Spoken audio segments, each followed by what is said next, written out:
Assalamu alaikum दोस्तों, मैं Mohammad Fahad Mirza. Today the topic we are going to discuss is getting admission into BS Computer Science Department at ComSets Lahore.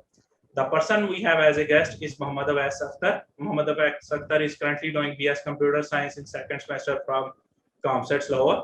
बाकी उन्होंने उसमें admission कैसे लिया, COMSATS की फीसेस क्या हैं, कॉमसेट्स में आप स्कॉलरशिप कैसे अवेल कर सकते हैं, उसमें फाइनेंशियल एड किस तरह की अवेलेबल है, हॉस्टल अवेलेबिलिटी है कि नहीं, तो वो उन्हीं के साथ डिस्कस करते हैं। तो first of all Awais Akhtar साहब, रियली थैंक्स कि आप अपना कीमती वक्त निकाल के आए। थोड़ा सा before further going towards admission interview, आप बता दें कि आप बीएस कंप्यूटर साइंस कॉमर्स में करने से पहले क्या आपका एजुकेशनल बैकग्राउंड था? जी वालेकुम अस्सलाम वहाब मिर्ज़ा साहब। सबसे पहले तो मैं आपका शुक्रिया अदा करना चाहूँगा कि आपने मुझे एज अ गेस्ट यहाँ पे बुलाया। तो मेरा एजुकेशनल बैकग्राउंड ये है कि मैंने एफएससी प्री मेडिकल की है पंजाब कॉलेज बुरेवाला से, और मैट्रिक की है अल्लामा इकबाल स्कूल बुरेवाला से। एफएससी में मेरे 86% मार्क्स थे और मैट्रिक में मेरे 90 प्लस थे। जी, माशाल्लाह माशाल्लाह। अच्छा, मुझे बताइएगा कि आपने जो है कॉमर्स लाहौर को क्यों चूज किया फॉर कंप्यूटर साइंस डिग्री जो है? इसकी सबसे बेसिक रीज़न जो कि हर बंदे को मालूम है कि एचईसी नंबर 1 रैंकिंग है कंप्यूटर साइंस सब्जेक्ट में कॉमसेट्स की। और ये कॉमसेट्स पाकिस्तान की वाहिद यूनिवर्सिटी है जिसमें highest number of PhD faculty है, और हाईएस्ट रिसर्च आउटपुट भी कॉमसेट्स की तरफ से आ रही है इस वक्त पाकिस्तान में। और इसके अलावा Times Higher Education QS World ranking, इनमें इसका टॉप 500 यूनिवर्सिटीज़ में कॉमसेट्स का नाम आ जाता है। तो माशाल्लाह मेरा यही था कि किसी ऐसी वेल रेप्यूटेड यूनिवर्सिटी में जाऊं जो कि अगर बाद में हायर एजुकेशन के लिए बाहर भी जाना पड़े तो वहाँ पे कोई बताना आसान हो कि मैंने किसी अच्छी यूनिवर्सिटी से पढ़ा है। माशाल्लाह माशाल्लाह। आपने आपने फुल टाइम जो है एकेडमिक की तरफ पॉइंट आउट किया कि इनका एकेडमिक बहुत अच्छा है कंप्यूटर साइंस से रिलेटेड। अच्छा, थोड़ा सा बता जी दीजिएगा, एक बिल्कुल। स्टूडेंट है जैसे अवैस अख्तर साहब ने पिछले साल अप्लाई किया था, आपने एक न्यू स्टूडेंट अप्लाई करना चाहता है, तो थोड़ा सा बता दें कि कहाँ से एप्लीकेशन फॉर्म्स डाउनलोड करने होते हैं, कहाँ सबमिट करवाने होते हैं, क्या फीसेस होती हैं। थोड़ा सा सबसे पहले इस बारे में बता दें कि एक स्टूडेंट जो अप्लाई करना चाहता है और कहाँ से उसको डेट्स का पता चलेगा, थोड़ा सा इसमें। इसकी डेट्स वगैरह का तो है कि एक वेबसाइट है admissions.comsets.edu.pk। इस वेबसाइट पे जाना है, वहाँ पे पूरा एक पोर्टल बना हुआ है, एडमिशन पोर्टल। उस पे आपने सबसे पहले अपना कैंपस सेलेक्ट करना है। यानी कि अगर मैंने लाहौर कैंपस में एडमिशन लेना है तो कैंपस सेलेक्ट करूँगा, अपना नाम वगैरह और जो भी बेसिक इन्फॉर्मेशन है वो फिल करूँगा और साइन अप कर दूँगा। बाद में जो मैंने अपना ईमेल और पासवर्ड दिया होगा उसके साथ ही मैं लॉगिन करूँगा, और उसमें अपनी सारी education details, scanned copy of documents, और उसके बाद सारी डिटेल्स वगैरह फिल करने के बाद मैं वहाँ पे उसको एप्लीकेशन को सबमिट कर दूंगा। और इसमें आ जाता है फिर इंट्री टेस्ट का एक वहाँ पे एक सेक्शन होता है एडमिशन पोर्टल में। तो उसमें आपने दो दो तरह से आप कर सकते हैं। एक कॉमसेट अपनी तरफ से एनटीएस लेता है, और एक दूसरा होता है कि अगर आपने डायरेक्टली एनटीएस के थ्रू अप्लाई किया हो। अगर आपने डायरेक्टली एनटीएस के थ्रू आपने पहले अप्लाई कर दिया है या टेस्ट दे दिया है तो वहाँ पे अपनी वो वाली डिटेल फिल कर दें, जो भी रोल नंबर वगैरह आपको अलॉट हुआ था, जो जितने मार्क्स आए थे, जो सेंटर बना था, वो चीज़ें आप लिख दें। अगर आपने एनटीएस के थ्रू नहीं अप्लाई किया तो फिर आप वहाँ पे ऑप्शन होगा येस और नो का एनटीएस के लिए, आप येस टिक करेंगे और आपको जो रजिस्ट्रेशन फ़ी का जो चालान है उसके साथ ही एक एनटीएस का चालान मिल जाएगा। तो वो आपने जब चालान पे करेंगे, पे करने के बाद उसकी एक स्कैन कॉपी करेंगे, वो वहाँ पे अपलोड कर देंगे। और अपलोड करने के बाद आपको वो एसएमएस के ज़रिए भी अपडेट्स वगैरह मिलती रहेंगी, ईमेल के ज़रिए भी कि आपका एनटीएस कहाँ पे बना है, आपने कहाँ पे देना है, और बाकी जितनी भी एडमिशन वगैरह की डिटेल्स, मेरिट लिस्ट कब लगेगी, वो सारी आपको एसएमएस के ज़रिए मिलती रहेंगी। ठीक है, यानी कि ये जरूरी नहीं है कि मैं जो है कॉमसेट्स के साथ ही एनटीएस का टेस्ट दूं, मैं पहले भी दे सकता हूँ। जी बिल्कुल। वो अच्छा, एनटीएस एडमिशन के दिनों में तकरीबन 2-3 दफ़ा कंडक्ट हो जाता है, और कॉमसेट्स ज़्यादातर अपनी जो लास्ट डेट होती है उससे जो नेक्स्ट वाला एनटीएस आ रहा होता है ना उसमें लेती है। ठीक है, यानी यानी एक स्टूडेंट इस तरह का भी एडवांटेज कर सकता है कि वो 2-3 दफा टेस्ट दे ले एनटीएस का, तो जिसमें अच्छे मार्क्स आए वही वाला वो शो कर ले, ऐसा पॉसिबल होता है, या आपने जो टेस्ट चूज किया उसी के नंबर आप शो कर सकते हैं? नहीं, ऐसा बिल्कुल पॉसिबल है कि आपने अगर 2-3 एनटीएस दिए हुए हैं जो जिसमें सबसे ज़्यादा मार्क्स हैं आपके, तो वो आप वहाँ पे शो कर दें। वो बल्कि इन्होंने खुद भी अपॉर्चुनिटी स्टूडेंट को दी हुई है कि वो एक से ज़्यादा एनटीएस दे सकते हैं। ठीक, माशाल्लाह माशाल्लाह। अच्छा मुझे बताएं, एक एनटीएस का क्या कोर्स कंटेंट होता है, क्या क्या उसमें सब्जेक्ट्स की वैल्यूएशन हो रही है, कौन कौन से सब्जेक्ट्स? ये बिल्कुल बेसिक सा एक टेस्ट होता है जो कि इसका एनटीएस का आगे एक टेस्ट है, उसका नाम है नेशनल एप्टीट्यूड टेस्ट, जिसे नेट कहते हैं। और इसमें जिस तरह इसका नाम से ही वाज़ह कि ये एक एप्टीट्यूड टेस्ट है आपकी इंटेलिजेंस का, आपकी प्रॉब्लम सॉल्विंग एबिलिटीज़ का। इसमें ज़्यादातर सेक्शन होता है quantitative reasoning, analytical reasoning, English, और आखिरी एक छोटा सा पार्ट होता है सब्जेक्टिव का। और ये जो क्वांटिटेटिव रीजनिंग और एनालिटिकल रीजनिंग है, इसका ज़्यादातर आपको इंटरनेट पे बहुत ज़्यादा मवाद मिल जाएगा जो भी आपने तैयारी करनी होती है। और इंग्लिश बिल्कुल बेसिक सी होती है, जो भी आप लगा लें कि सेंटेंस कंप्लीशन और सिनोनिम्स, एंटोनिम्स, ये चीज़ें। और बाद में जो सब्जेक्टिव वाला पार्ट है, इसमें आ जाता है कि आपका बैकग्राउंड क्या है। बैकग्राउंड अगर आईसीएस है तो आपने जब टेस्ट के लिए जब आपने अप्लाई किया होगा तब भी आप वहाँ पे सिलेक्ट कर लेंगे कि आपका जो भी बैकग्राउंड है। नेट अब आईसीएस के लिए डिफरेंट होगा, उनके सब्जेक्ट्स के रिलेटेड उसमें क्वेश्चन होंगे। प्री इंजीनियरिंग वालों के लिए अलग से नेट होगा और प्री मेडिकल वालों के लिए अलग से नेट होगा। मतलब कि अलग से होने का मतलब कि ये टेस्ट सबका एक ही टाइम में कंडक्ट हो रहा होगा, लेकिन वहाँ पे जब वो पेपर आपको डिस्ट्रीब्यूट करेंगे तो वो आपकी कैटेगरी के हिसाब से आपको डिस्ट्रीब्यूट करेंगे। ठीक है, यानी स्पेशलाइज्ड पोर्शन वो डिफरेंट होगा। एक तो मैथमेटिक्स इंग्लिश वाला वो सारा एनालिटिकल रीजनिंग वो सारों का सेम होगा, और जो जी। स्पेशलाइज्ड पोर्शन है वो अगर आपने मेडिकल किया हुआ है, प्री एफएससी प्री मेडिकल किया तो वो वाला मिल जाएगा, अगर एफएससी प्री इंजीनियरिंग किया तो प्री इंजीनियरिंग वाला, आईसीएस किया तो आईसीएस वाला आपको मिल जाएगा। जी बताएं बताएं। इसमें एक और चीज़ ये है कि मेडिकल वाला ज़्यादातर होता है बायोमेडिकल इंजीनियरिंग वगैरह वालों के लिए, लेकिन फॉल 20 से एचईसी ने अलो कर दिया है कि जो प्री मेडिकल स्टूडेंट्स हैं वो एडिशनल मैथ किए बगैर कंप्यूटर साइंस डिपार्टमेंट में एडमिशन ले सकते हैं। तो इसलिए कॉमसेट्स में ये अब थोड़ी सी फैसिलिटी हो गई है कि मेडिकल स्टूडेंट्स डायरेक्टली अपना अप्लाई कर सकते हैं। पहले ऐसा होता था कि एडिशनल मैथ करनी पड़ती थी। ठीक, माशाल्लाह माशाल्लाह।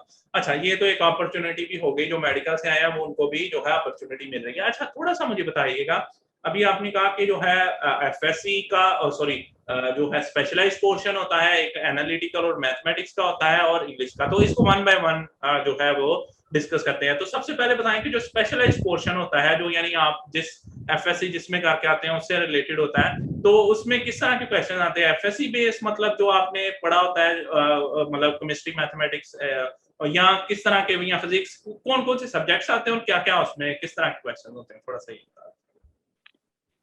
उसमें बिल्कुल आपके ना बेसिक नॉलेज चेक करना होता है कि अगर आपने एफएससी की है तो आपको एफएससी का कंटेंट, कोर्स कंटेंट आपको सही तरह पता भी है या नहीं।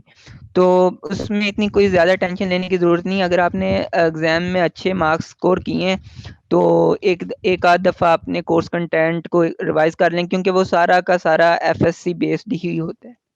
ठीक है, डन हो गया माशाल्लाह। अच्छा अब चलें, आपने स्पेशलाइज बता दी, यानी कि अगर किसी भी स्टूडेंट ने आपके ख्याल में लॉजिकली जो है एफएससी पास की हुई है तो ही would be able to pass the test, जो है स्पेशलाइज्ड पोर्शन उसके लिए इतना मुश्किल नहीं होगा। जी बिल्कुल, वो सारा कंसेप्चुअल कोर्स कंटेंट होता है कि आपके अगर कंसेप्ट हर चीज़ के क्लियर है तो आराम से आपका पास हो जाएगा। डन हो गया। अब बातें हैं मैथमेटिक्स एंड एनालिटिकल रीजनिंग, उसमें किस तरह के क्वेश्चन पूछे होते हैं? उसमें रीजनिंग वगैरह के जो आम क्वेश्चंस होते हैं, डिफरेंट एनालिटिकल रीजनिंग वगैरह के आप इंटरनेट पे सर्च करेंगे तो आपको आसानी से मिल जाएंगे। वो कोई इतने हाई फाई मैथ के नहीं होते, उससे बस मैथ का नाम दिया हुआ है, वो सिंपल मैथमेटिक्स होती है। डन हो गया, डन हो गया। अच्छा अब mathematics analytical reasoning you get special, अब बातें हैं इंग्लिश की तरफ। इंग्लिश कितनी मुश्किल होती है? एक जो स्टूडेंट जिसने एफएससी अभी पास किया है क्या उसके लिए इजीली वो सॉल्व कर पाता है या मुश्किल होते हैं क्वेश्चन उसके लिए? किस तरह के क्वेश्चन और होते किस तरह के क्वेश्चन हैं?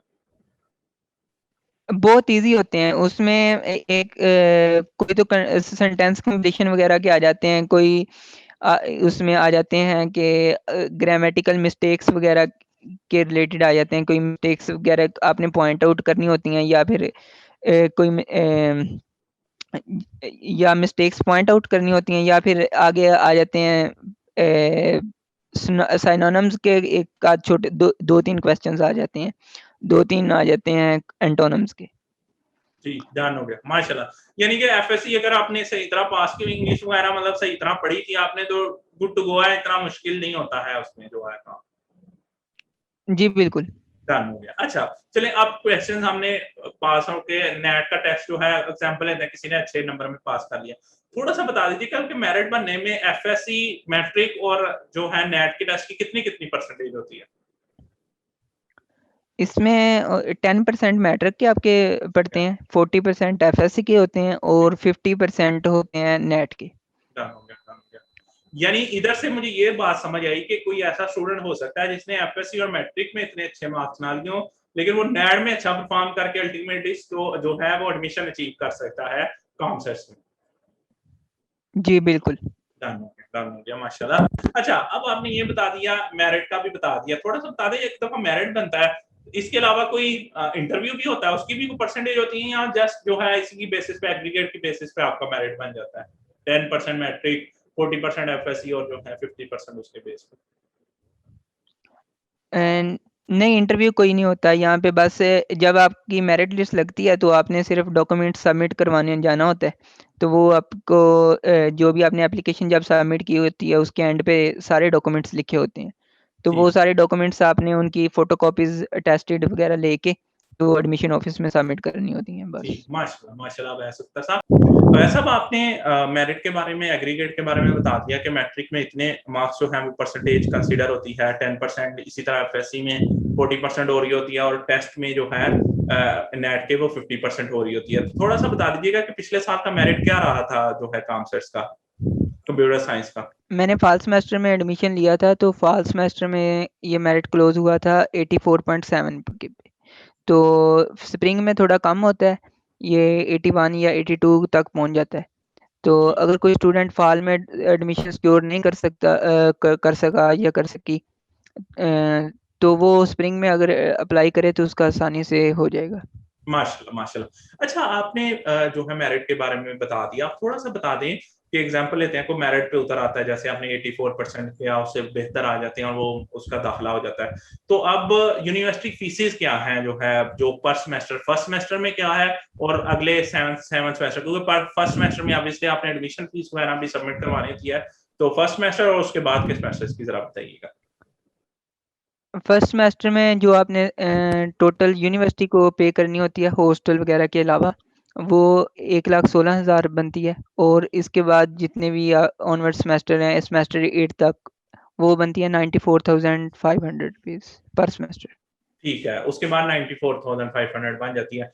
तो उसके बाद का बता दीजिएगा कि आपने फीसिस का तो बता दिया कि अगले सेमेस्टर्स में हम 94,500 पे कर रहे होते हैं। तो ये फीस जो है, मैं समझता हूँ कि एक स्टूडेंट जो लोअर मिडिल क्लास से है या जो है पुअर बैकग्राउंड से बिलोंग करता है, उसके लिए मुश्किल होता होगा ये फीस जो है वो सबमिट करवानी। तो मुझे बता दिए उनके लिए यूनिवर्सिटी ने कौन सी फाइनेंशियल असिस्टेंस जो है और जो है स्कॉलरशिप इंट्रोड्यूस करवाए हुए हैं इस तरह के स्टूडेंट्स के लिए? जो कॉमसेट इटसेल्फ एक स्कॉलरशिप देती है, वो किनशिप बेस पे देती है। उसमें भी ये है कि अगर दो सिबलिंग्स एक ही टाइम में कॉमसेट्स में पढ़ रहे हो तो 8,000 पर सेमेस्टर उनको मिलता है, तो जो कि बहुत कम है। ठीक तो है। इसके अलावा काफ़ी एक्सटर्नल बॉडीज़ हैं और गवर्नमेंट की स्कॉलरशिप्स हैं, एसास स्कॉलरशिप है, पीफ स्कॉलरशिप है। ये आपकी फुल फ़ी जो होती है इसमें आपकी ख़त्म हो जाती है, और साथ में आपको स्टाइपेंड वगैरह मिलता रहता है। और फिर कॉमसेट्स के 3 कैंपस हैं, लाहौर, साहिवाल और बिहाड़ी। इनमें एक स्कॉलरशिप है लेबर कोटा के नाम से।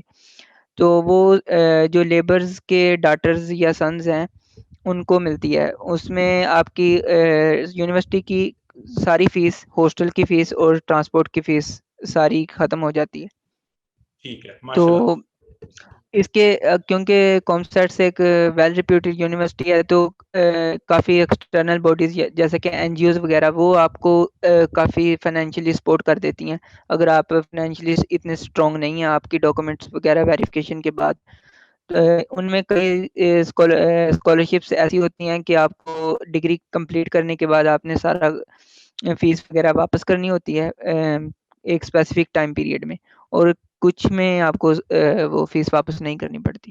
ठीक है, यानी माशाल्लाह आपका कहने का मतलब है कि बहुत सारे जो कॉन्सेप्ट से इतने स्कॉलरशिप कम से कम इंट्रोड्यूस करवाए हुए हैं कि कम ही कोई ऐसा केस होगा कि जिसको सिर्फ फीस की वजह से वापस जाना पड़ेगा। अदरवाइज किसी ना किसी फॉर्म में आपको फाइनेंशियल असिस्टेंस और स्कॉलरशिप मिल जाता है जिससे आप अपनी स्टडीज फर्दर परस्यू कर सकते हैं। जी, बिल्कुल। अच्छा, अच्छा, अब आपने फाइनेंशियल असिस्टेंस और उसके बारे में बता दिया। आप थोड़ा-सा बता दें मुझे हॉस्टल के बारे में कि अब देखें एक स्टूडेंट जैसे आप जो है वो बुरेवाला से आए हुए थे, इस तरह स्टूडेंट्स आउट ऑफ सिटी आते होंगे तो उनकी फर्स्ट प्रायोरिटी हॉस्टल्स होते होंगे। तो उनके लिए क्या काउंसलर्स के क्या हॉस्टल अपने अवेलेबल हैं? अगर अवेलेबल हैं तो उनकी फीसेस क्या हैं? और अगर नहीं है तो क्या फिर कैसे अवेल किया जा सकता है? थोड़ा-सा इस बारे में दोनों साइड से बता दें। कॉमसेट्स के अपने हॉस्टल हैं काफ़ी सारे, लेकिन वो यूनिवर्सिटी से बाहर हैं। कोई 2 किलोमीटर के फासले पे है, कोई 3 किलोमीटर पे, कोई 4 किलोमीटर पे, इस तरह डिफरेंट जगह पे इनके इसको हॉस्टल्स हैं। 2 हॉस्टल हैं जो यूनिवर्सिटी के अंदर हैं, वो सिर्फ गर्ल्स के लिए अलॉट होती हैं, और बॉयज़ के लिए जितने भी हॉस्टल्स हैं उनकी एक तो लोकेशन थोड़ी दूर है, तो वो उन लोगों के लिए रिकमेंडेड हैं जिनको लेबर कोटा वगैरह पे स्कॉलरशिप मिली हुई है। तो इसकी हॉस्टल की फर्स्ट सेमेस्टर में आपको फ़ीस पे करनी पड़ती है, क्योंकि इसमें सिक्योरिटी फ़ीस इंक्लूडेड होती है 38,000, और इसके बाद जितने भी सेमेस्टर्स हैं आपको वो 30,000 पे करनी पड़ती है। ठीक, माशाल्लाह, माशाल्लाह। अच्छा, अब मुझे बता दीजिएगा कि कॉमसेट्स के अभी के लिए मैं 2 डिपार्टमेंट पूछूंगा जो आपसे करीब रेलिवेंट है। इंजीनियरिंग डिपार्टमेंट में और कंप्यूटर साइंस डिपार्टमेंट में कौन-कौन सी डिग्रीज कॉमसेट्स लाहौर ऑफर कर रहा है इस time currently? Computer science department में 2 डिग्रीज़ हैं। एक कंप्यूटर साइंस की है और एक सॉफ्टवेयर इंजीनियरिंग की है। और इसके अलावा कॉमसेट्स ऑफ़र कर रहा है electrical engineering, computer engineering, management sciences, और मैनेजमेंट साइंसेज़ डिपार्टमेंट में 2-3 डिग्रीज़ हैं जिसमें बिज़नेस एडमिनिस्ट्रेशन है, अकाउंटिंग एंड फाइनेंस है, और केमिकल इंजीनियरिंग ऑफ़र कर रहा है कॉमसेट्स, और फिज़िक्स, साइकोलॉजी, मास कम्युनिकेशन, और इसके अलावा एक आर्किटेक्चर डिपार्टमेंट में, वहाँ पे बैचलर इन डिज़ाइन ऑफ़र हो रहा है, बैचलर इन आर्किटेक्चर ऑफ़र हो रहा है, बैचलर इन फाइन आर्ट्स भी ऑफ़र हो रहा है वहाँ पे। बस तकरीबन यही डिग्रीज़ हैं। बाकी आप कॉमसेट्स की वेबसाइट पे देख सकते हैं, वहाँ पे मास्टर डिग्रीज़ भी हैं और पीएचडी डिग्रीज़ भी हैं जो कि आप कॉमसेट्स से अवेल कर सकते हैं। डन हो गया माशाल्लाह। अच्छा, मुझे बताइएगा कि कैसे स्टूडेंट्स हैं जिनके लिए जो है वो कॉमसेट्स बड़ी ईज़ीनेस प्रोवाइड करते हैं और किनके लिए थोड़ा-सा मुश्किल होता है to adjust to the environment of COMSATS? मेरे ख्याल में कॉमसेट्स में हर एक स्टूडेंट इजीली एडजस्ट हो सकता है, क्योंकि एक काफ़ी डाइवर्स कल्चर है लाहौर की वजह से। लाहौर क्योंकि एक बहुत फेमस सिटी है, पाकिस्तान में भी है और ओवरऑल वर्ल्ड में भी लाहौर काफ़ी फेमस है। तो बाकी कॉमसेट्स में यहाँ पे लाहौर कैंपस में अफ़गानिस्तान से भी स्टूडेंट्स आते हैं, दुबई से भी आते हैं, और सऊदी अरेबिया और कतर वगैरह से भी स्टूडेंट यहाँ पे पढ़ने आते हैं। तो इसके अलावा पाकिस्तान के अंदर से देखा जाए तो तमाम सूबों से स्टूडेंट यहाँ पे पढ़ने आते हैं, सिंध, बलूचिस्तान, केपीके, गिलगित, कश्मीर वगैरह से। तो आपको कोई भी स्टूडेंट है उसको अपने टेस्ट के मुताबिक आसानी से उसकी कंपनी मिल जाती है, तो एडजस्ट होना कोई इतना यहाँ पे मुश्किल काम नहीं होता। ठीक है। Any final advice before concluding the interview जो आप समझते हैं कि यार मतलब जैसे एफएससी स्टूडेंट से बच्चे थोड़ा जरा रटाबे सिस्टम से आते हैं उनके लिए मुश्किल या किसी भी किस्म की मुश्किल है जो आप नए स्टूडेंट्स में देखते हो और आप उससे उन्हें चाह रहे हो कि यार मतलब ये चीज जो है अगर आप करके आएंगे तो आपके लिए ईजीनेस रहेगी यूनिवर्सिटी में आकर? इसमें फाइनल एडवाइस यही है कि जब कोई न्यू स्टूडेंट यूनिवर्सिटी में आता है तो उसको काफ़ी सारे प्रॉब्लम्स फेस करने पड़ते हैं, जिसमें फ़ीस वगैरह के इश्यूज़ आ जाते हैं, या फिर किसी हॉस्टल अलॉटमेंट का इशू आ जाता है, या आपको सेक्शन चेंज वगैरह का। तो इसमें ये होता है कि आपने रेलेवेंट पर्सन को ढूँढना होता है। अपना जिस किस्म का आपका प्रॉब्लम है उसके रिलेटेड डिपार्टमेंट को या उसके जो भी रेलिवेंट बंदा है उसको जाके आप रिपोर्ट करें तो फिर ही वो सॉल्व होता है। तो स्टूडेंट्स को ये नहीं पता होता कि उसका प्रॉब्लम के रेलिवेंट पर्सन कौन है। तो इसके लिए मेरी एडवाइस ये है कि आप जब भी यूनिवर्सिटी ज्वाइन करें तो हर सेमेस्टर के स्टार्ट में यूनिवर्सिटी की जितनी भी सोसाइटीज़ हैं वो अपनी रजिस्ट्रेशन वगैरह स्टार्ट करती हैं। तो आप सोसाइटीज़ ज्वाइन कर लें ताकि आपका एक नेटवर्क बने सीनियर्स के साथ। तो अगर आपको कोई प्रॉब्लम आए तो आप अपने किसी सीनियर फ्रेंड से डिस्कस करके उसके फोकल पर्सन को रिपोर्ट करें ताकि आपका जो भी मसला है वो बवक्त हल हो सके। माशाल्लाह माशाल्लाह, really thanks for concluding the interview so beautifully, और अपना कीमती वक्त हमारे पास जो है वो लोगों के फायदे के लिए जो है यूटिलाइज करने के लिए। तो दोस्तों मोस्ट प्रॉब्ली आपकी सारी पर्टिनेंट क्वेरीज जो है वो रिजॉल्व हो गई होंगी। इसके अलावा अगर आपकी कोई क्वेश्चन हो तो नीचे कमेंट में पास ऑन कीजिएगा। हमारी वीडियो को लाइक करें, दोस्तों के साथ शेयर करें और हमारे चैनल को सब्सक्राइब कर लें ताकि आपको फर्दर वीडियोस मिलती रहे। हमारे साथ जुड़े रहने के लिए और बार बार इस चैनल पर आने के लिए मोहम्मद फरमान मिर्जा आपका तहे दिल से शुक्रगुजार। अल्लाह हाफिज, पाकिस्तान जिंदाबाद।